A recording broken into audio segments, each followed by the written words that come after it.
নাকি তোমার মালিক স্বপ্নে দেখা দিয়ে বলে গেছে তোমায়? না আসলে আমি খেয়াল করিনি। দুদিন কাজ করে খুব লায়ক হয়েছো। ঠিকানাটা দিয়ে যাও, বিপদে আপদে যদি খোঁজ খবর করতে পারি।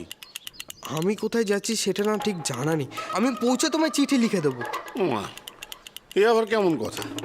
না না, এভাবে তো ছাড়া যাবে না। দাদু, আমার চাকরি চলে যাবে, আর সেটা আমি হতে দিতে পারি না। বাবা কাজ করে না বলে বাবাকে সবাই খোঁটা দেয়, আমাকেও দেবে।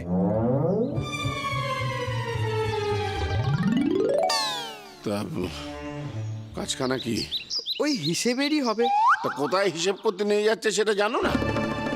আসলে মালিক বেশি প্রশ্ন পছন্দ করে না। আসি।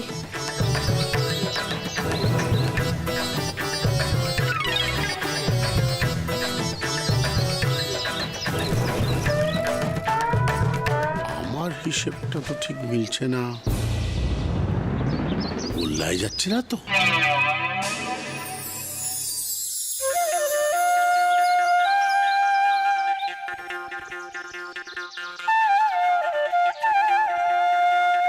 কে জানে সাধু বাবার শ্বাসটা কেমন হয়েছে। যদি আমায় চিনে ফেলে, রমা দাদু আবার কি ভাববে আমাকে। শুধু থেকে একটু বুদ্ধি নিলে হতো।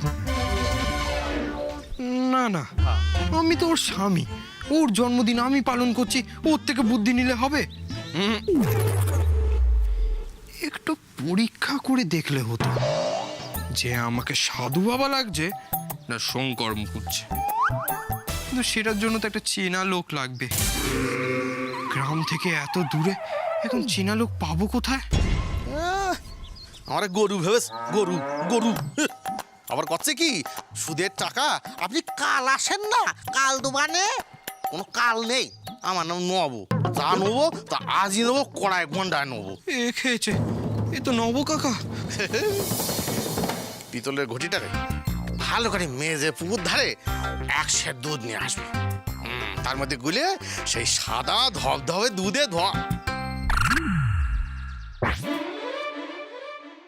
ও বাবা, পরীক্ষা দেওয়ার জন্য এই লোকটাকেই পাঠালো মা বগলামুখী। পরীক্ষার ফলাফল তো সোজা বাড়িতে চলে যাবে।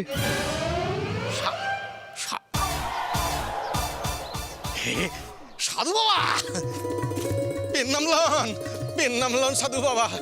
আপনার লগে যে এইখানে পথের মাঝে দেখা হইব এইটা তো আমি ভাবতেও পারি নাই। পেন নামলন, পেন নামলন, পেন নামলন। সাধু বাবা বলল, তার মানে চিনতে পারিনি। আর আমার কোনো চিন্তা নেই।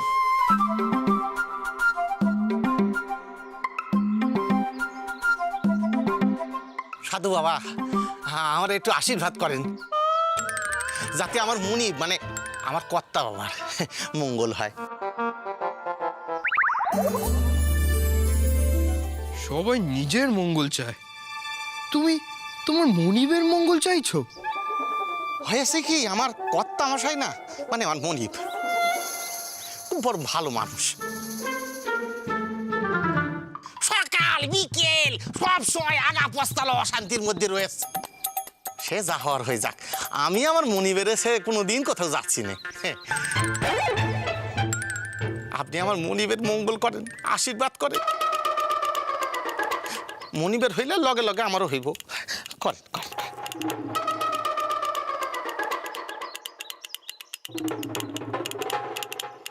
তুমি খুব ভালো মানুষ, তোমার কর্তা তোমার জন্য উন্নতি হবে।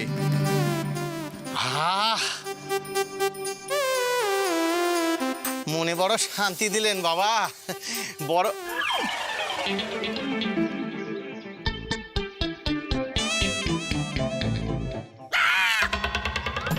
দাড়ি, এই রে, ধরা পড়ে যাবো নাকি? দাড়ি তো আমার হবেই, আমার বয়স হয়েছে। এ দাড়ি সে দাড়ি না, দাড়ি খুলে গেছে।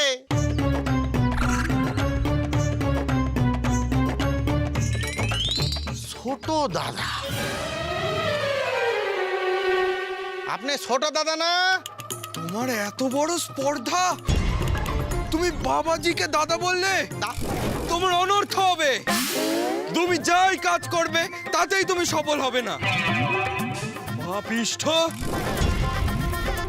পাপিওয়ালা।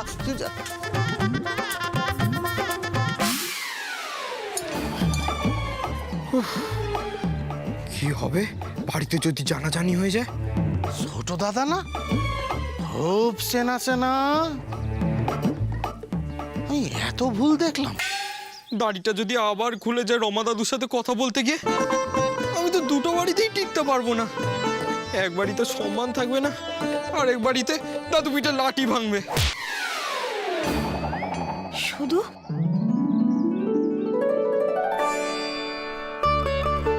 হে কি লক্ষ্মী দিদি, তুমি এসেছো?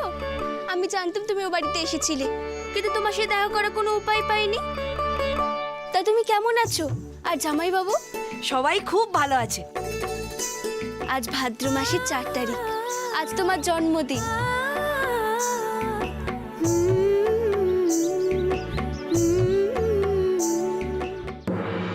শুধু কত কিছু হয়ে গেল, তাও তুই আমার জন্মদিন নিয়ে এত খুশি? তোর জন্য আমার খুব চিন্তা হচ্ছিল রে। দেখ, এই জন্য আমি তোর জন্য মিষ্টি নিয়ে এসেছি। হ্যাঁ, খা, মন ভালো হয়ে যাবে। তুই জানিস সেই কোন ভোরবেলা থেকে আমি ময়নার দোকানের সামনে গিয়ে বসেছিলাম? হ্যাঁ, নিজে প্রাণ ভরে মিষ্টি খেয়ে জামাইকে বাড়িতে পাঠিয়ে দেখো তোমার জন্য মিষ্টি এনেছে। খাও খাও শুধু খাও। খা খা, শুধু খা, দেখবি মন ভালো হয়ে যাবে। হ্যাঁ, খা। তুমি আমার মন ভালো করার জন্য এখানে এসেছো লক্ষ্মী দিদি? হ্যাঁ, আমরা দুজনেই তো সেই কারণেই এসেছি। তুমি তাড়াতাড়ি মিষ্টিটা খেয়ে নাও, তারপরে তোমাকে চমকে দেওয়ার মতো একটা খবর দেবো। কি খবর বড়দাদা? এখনই বলে দিই। শোনো, তোমার জন্ম তারিখ জানার জন্য শঙ্কর তোমার দাদুর কাছে যাওয়ার পরিকল্পনা করেছিল। আমি বলার মধ্যে বলেছি যে এটা একটু ছেলে মানুষই হয়ে যাবে, তুই অন্য কোনো বুদ্ধি বের কর। ব্যাস, তারপরেই আমার যাত্রার পোশাক থেকে সাধু বাবার পোশাক উদাও। এদিকে আবার লক্ষ্মী দেখেছে শঙ্কর নাকি কাঁধে ঝোলা নিয়ে বেরিয়েছে। অতএব বুঝতে পারছো?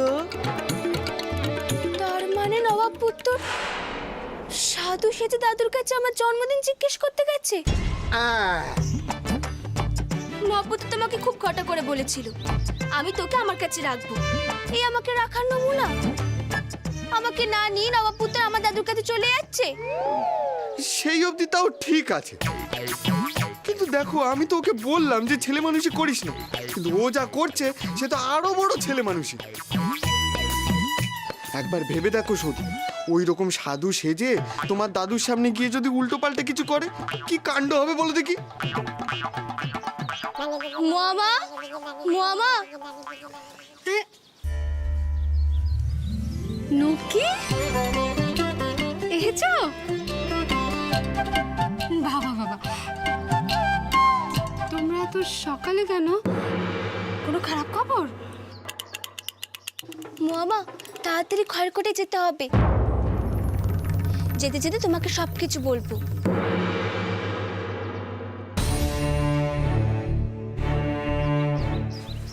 কি কি কি নাম বললি গ্রামের? খড়কোটা।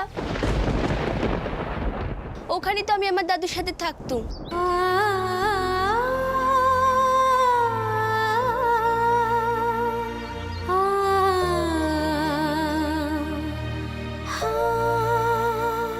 কি হলো মামা, তুমি আমার চুপ করে গেলে কেন? তাড়াতাড়ি খড়কোটে যেতে হবে তো। যেভাবেই হোক নবপুত্রে যাওয়ার আগে আমাদেরকে পৌঁছতে হবে। শুধু সাবধানে যেও।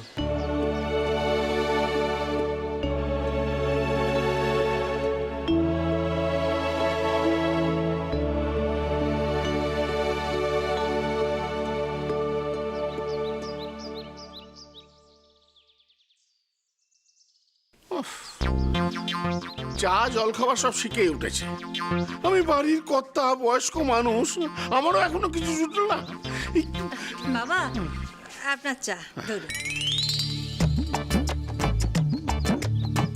এই চাটা শুধু আপনার জন্যই করেছি। যে বাড়িতে সবাই একেবারে হাত পা সেদিয়ে বসে থাকে তাদের জন্য আমি অন্তত ওই খাবার চা এসব করতে পারবো না। আমি তার এবারে দাসীবাদী নই। ও মারে, আমরাও দাসী নয় গো বদ্দি, বুঝেছ? ঠিক তো, মেজদিকে একেবারে ঠিক বলেছে। ও মা গো, বাতের ব্যথা, এই বাতের ব্যথা নিয়ে এত সংসারের কাজ আমি করতে পারি না বাপু। আর এই কথা কানা তো আমি প্রথম থেকেই সকলকে বলে আসছি। তাই নাকি? তাহলে শুনে রাখ ছোট, এই বাতের ব্যথা আজ থেকে আমারও শুরু হলো, দেখ কি হয়। আহ! যাচ্ছি একটা কাজে, কি শুরু করলে বলো তো তোমরা? শুরু হয়ে গেল তো, প্রভাতী সঙ্গীত শুরু হয়ে গেল তো। কি বললে তুমি? প্রভাতী সঙ্গীত। তুই মুখ বন্ধ কর গৌর। ছোট দাদা, সাধু বাবা।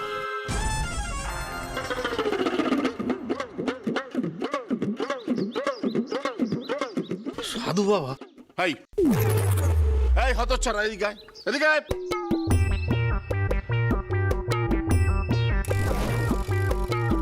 আয় বলছি। কি রে, হ্যাঁ কোথায় গিয়েছিলিস তুই? কাজের সময় পাওয়া যায় না, কোথায় ছিলি? সে ঠিক আছে, সে ঠিক আছে। আচ্ছা ছোট দাদা কোথায়? ছোট দাদা মারবো এক চর। আমি কি প্রশ্ন করছি আর কি উত্তর দিচ্ছিস? সে ঠিক আছে মানে নাকি? হ্যাঁ, আর ছোট দাদাকে সংকটের কথা বলছিস?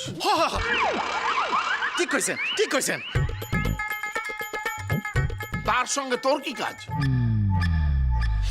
আর কইেন না কথা, ছোট দাদা বাবু আমার না এটাকে বেবাক অভিশাপ দিয়েছে।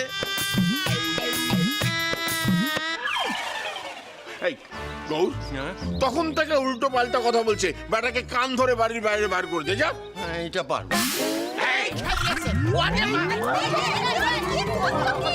বাবু আমারে বাঁচাও, আমারে বাঁচাও। ছোট দাদা বাবু আমার একটা বেবাক অভিশাপ দিয়েছে। কি বলছো কি? আমার দুধের বাচ্চার নামে উল্টোপাল্টা? তাছাড়া আমার দুধের বাচ্চা তোমাকে অভিশাপ দিতে যাবে কেন? ওই যা ছোট দাদা বাবু নকল দাড়ি খুলে গিয়েস।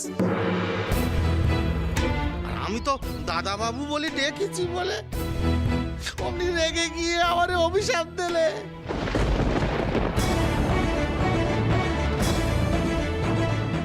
আরে কি বলছো কি? হ্যাঁ এই নব, এটা পরিষ্কার করে বল দেখিনি কি হয়েছে।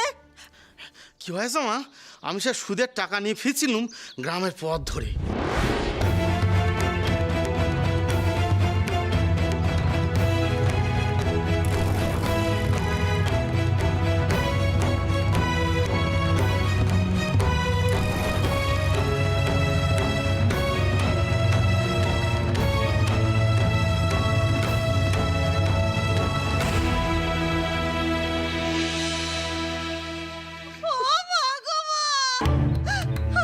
দুধের বাচ্চা, আমার একমাত্র ছেলে বাবু সোনা, শেষ পর্যন্ত বেমাগি হলো গো। সবাই হতচ্ছাড়ি মুখ পুরি শোধুর জন্যে। বাবা, বাবা আপনার ভাই পড়ি বাবা, যেমন করে হোক ছেলেটাকে ফিরিয়ে দিন বাবা। ও ছেলেকে ফিরিয়ে দিন বাবা। সোনার বাপ, শুনলে তুমি আর সব মনে হয়ে গেছে গো। যেমন করে পারো আমার ছেলেকে ফেরত দিয়ে আসো গো। আমার ছেলেটাকে যেমন করে হোক ফেরানোর ব্যবস্থা। আহ! থামবে তোমরা, নাকি আমি বন্দুক বার করুন? শোনো, শঙ্করের সাথে আমার কথা হয়েছে। ফটিকের বাবা ওকে খাতা লেখার জন্য দূরে পাঠিয়েছে। খামোকা বেবাগি হতে যাবে কেন? যাও, যাও ঘরে যাও, যাও। হায় হতচ্ছাড়া, এটা কে নিয়ে যাবে?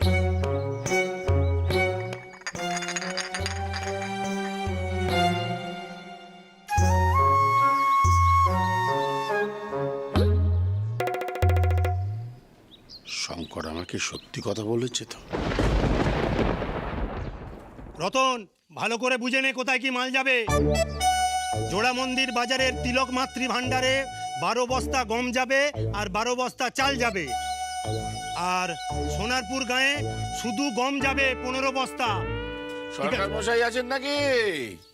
আরে সরকার মশাই, কবরেজ মশাই, আপনি আপনি গায়ের মুরব্বী, আপনি কষ্ট করে এইখানে এই নোংরার মধ্যে এলেন কেন? আমাকে তো ডেকে পাঠালেই পারতেন, চলে যেতুম আপনার কাছে। না না, সে কি কথা, প্রয়োজন আমার আর আমি আপনাকে ডেকে পাঠাবো? এই রে, কোথায় যে বসতে দিই আপনাকে। না না, আপনি ব্যস্ত হবেন না, আমি শুধু একটা কথা জানতে এসেছি। আচ্ছা বলুন না, বলুন কি জানতে চান? বলছিলাম, শঙ্করকে আপনি কাজে কোথায় পাঠিয়েছেন? আমি না তো, আমি তো শঙ্করকে কোথাও পাঠাইনি।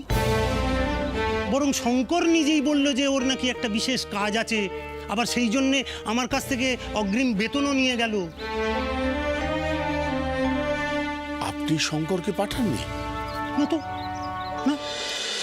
আমি যেখানে চাকরি করি ওনারা আমাকে একটু দূরে পাঠাচ্ছে। হ্যাঁ, আমি সাথে বই খাতা নিয়ে নিয়েছি, ফাঁক পেলে আমি পড়াশোনা করব। আচ্ছা আচ্ছা বলুন না কি হয়েছে? না না, কিছু না, আমারই ভুল নিশ্চয়ই। ইয়ে না, মানে বলছিলাম যে কিছু যদি মনে না করেন আমাকে বলবেন কি হয়েছে। আসলে আমার ছেলে তো ওর বন্ধু, ওকে যদি কিছু জিজ্ঞেস করে আর কি। না না না, ঠিক আছে, আমি আসছি। হ্যাঁ,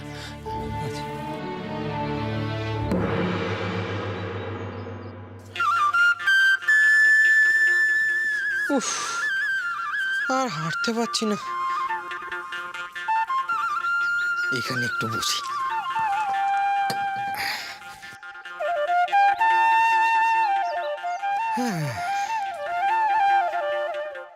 সাধু বাবা, এই তোমরা কে কোথায় আছো গো? সাধু বাবা এসছে, এখানে এসো এসো, তোমরা সবাই এসো। সাধু বাবা প্রণাম। সাধু সাধু বাবা, সাধু বাবা, সাধু বাবা, প্রণাম প্রণাম প্রণাম, সাধু বাবা প্রণাম প্রণাম প্রণাম প্রণাম প্রণাম প্রণাম, সাধু বাবা। কেউ ধরতেই পারছে না আমি নকল সাধু। শুধু দাদুও ধরতে পারবে না। সদুও খুব অবাক হয়ে যাবে আমি জানলাম কি করে ওর জন্মদিন। সদুর মন তাতে ভালো হয়ে যাবে। সাধু বাবা, আপনি কথা বলছেন না কেন? আমার ছেলেটাকে একটু আনবো, মাথায় হাত দিয়ে দেবেন। আমার মেয়েটাকে একটু নিয়ে আসি, একটু মাথায় হাত রেখে দিন। এই সেরেছে। ওটকে সীতাহরণ পালা দেখে বলেছিল রাবণ যখন ভিক্ষা চাইতে এসেছিল সাধুর বেশে, তখন বলেছিল অলোক নিরঞ্জন। আমাকেও সেই রকম কিছু একটা বলতে হবে। কথা বলছেন না কেন বাবা? কথা বলছেন না কেন বাবা? কথা বলুন দাদু বাবা। অলোক নিরঞ্জন। প্রণাম প্রণাম, সাধু বাবা, প্রণাম প্রণাম প্রণাম প্রণাম প্রণাম।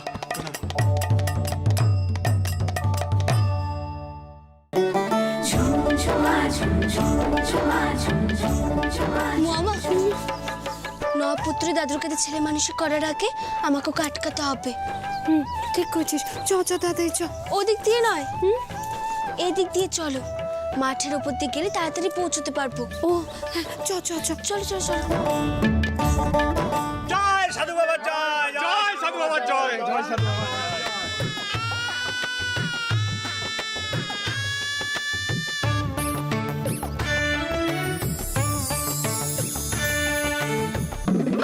দেরি করা যাবে না, এখনই বেরোতে হবে।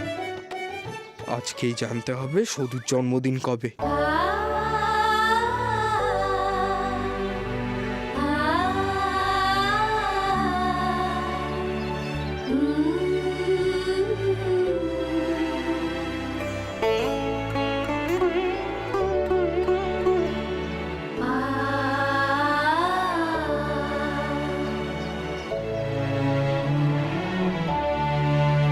দাদু, ও দাদু, কোথায় তুমি?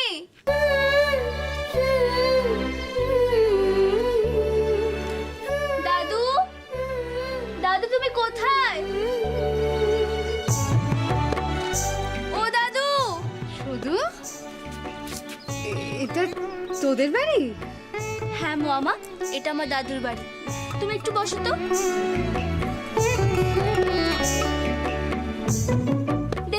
মা, বাড়ির কি অবস্থা? বুড়ো মানুষকে একা হাতে সবকিছু পরিষ্কার করতে পারে? তুমি একটু বসো ওখানে। ঠিক আছে, তোকে এত ব্যস্ত হতে হবে না। দাদু, দাদু তুমি কোথায়? ও দাদু, দাদু মনে হয় এদিক সেদিক গেছে। একা একা কি করবে বলো তো? আচ্ছা শুধু এমনটা হয়নি তো যে শঙ্কর এসেছে কিন্তু দাদুর দেখা না পেয়ে আবার ফিরে চলে গেছে? তাহলে তো এই যাত্রায় আমি বেঁচে যাব। একটু হলেও আমার মান সম্মান বাঁচবে।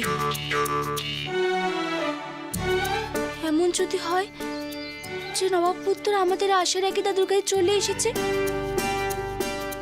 আর দাদুর সামনে ছেলে মানুষই করে ফেলেছে, তাহলে দাদু কি ভাববে বলো তো?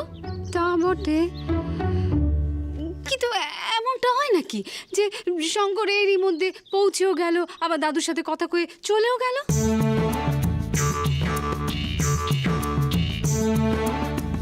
হে ঠাকুর, তা যেন না হয়। নবাব পুত্র যেন আস্তে আস্তে ক্লান্ত হয়ে যায় আর গাছের তলে ঘুমিয়ে পড়ে।